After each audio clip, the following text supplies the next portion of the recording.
شروع اللہ کے نام سے جو بڑا مہربان نہایت رحم والا ہے۔ سچ مچ ہونے والی، وہ سچ مچ ہونے والی کیا ہے؟ اور تم کو کیا معلوم ہے کہ وہ سچ مچ ہونے والی کیا ہے؟ وہی کھڑکھڑانے والی جس کو سمود اور عاد دونوں نے جھٹلایا، سو سمود تو کڑک سے ہلاک کر دیے گئے، رہے عاد ان کا نہایت تیز آندھی سے ستیہ ناش کر دیا گیا۔ خدا نے اس کو 7 رات اور 8 دن ان پر چلائے رکھا، تو اے مخاطب تو لوگوں کو اس میں اس طرح ڈھے اور مرے پڑے دیکھے جیسے کھجوروں کے کھوکھلے تنے، بھلا تو ان میں سے کسی کو بھی باقی دیکھتا ہے؟ اور فرعون اور جو لوگ اس سے پہلے تھے اور وہ جو الٹی بستیوں میں رہتے تھے سب گناہ کے کام کرتے تھے، انہوں نے اپنے پروردگار کے پیغمبر کی نافرمانی کی تو خدا نے بھی ان کو بڑا سخت پکڑا۔ جب پانی طغیانی پر آیا تو ہم نے تم لوگوں کو کشتی میں سوار کر لیا تاکہ اس کو تمہارے لیے یادگار بنائیں اور یاد رکھنے والے کان اسے یاد رکھیں۔ تو جب سور میں ایک بار پھونک مار دی جائے گی اور زمین اور پہاڑ دونوں اٹھا لیے جائیں گے، پھر ایک بارگی توڑ پھوڑ کر برابر کر دیے جائیں گے، تو اس روز ہو پڑنے والی یعنی قیامت ہو پڑے گی، اور آسمان پھٹ جائے گا تو وہ اس دن کمزور ہوگا، اور فرشتے اس کے کناروں پر اتر آئیں گے، اور تمہارے پروردگار کے عرش کو اس روز 8 فرشتے اٹھائے ہوں گے۔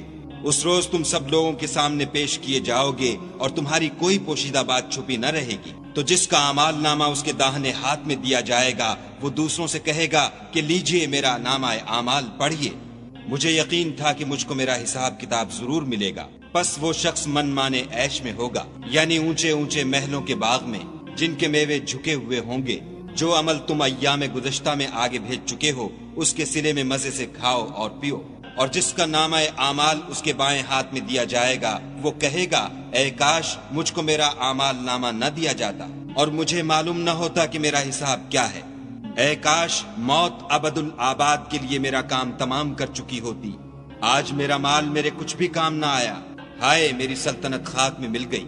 حکم ہوگا کہ اسے پکڑ لو اور طوق پہنا دو، پھر دوزخ کی آگ میں جھونک دو، پھر زنجیر سے جس کی ناپ 70 گز ہے جکڑ دو۔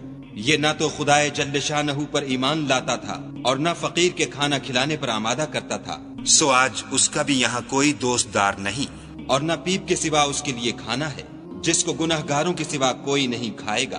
تو ہم کو ان چیزوں کی قسم جو تم کو نظر آتی ہیں اور ان کی جو نظر نہیں آتی، کہ یہ قرآن فرشتہ عالی مقام کی زبان کا پیغام ہے اور یہ کسی شاعر کا کلام نہیں، مگر تم لوگ بہت ہی کم ایمان لاتے ہو، اور نہ کسی کاہن کے مزخرفات ہیں لیکن تم لوگ بہت ہی کم فکر کرتے ہو۔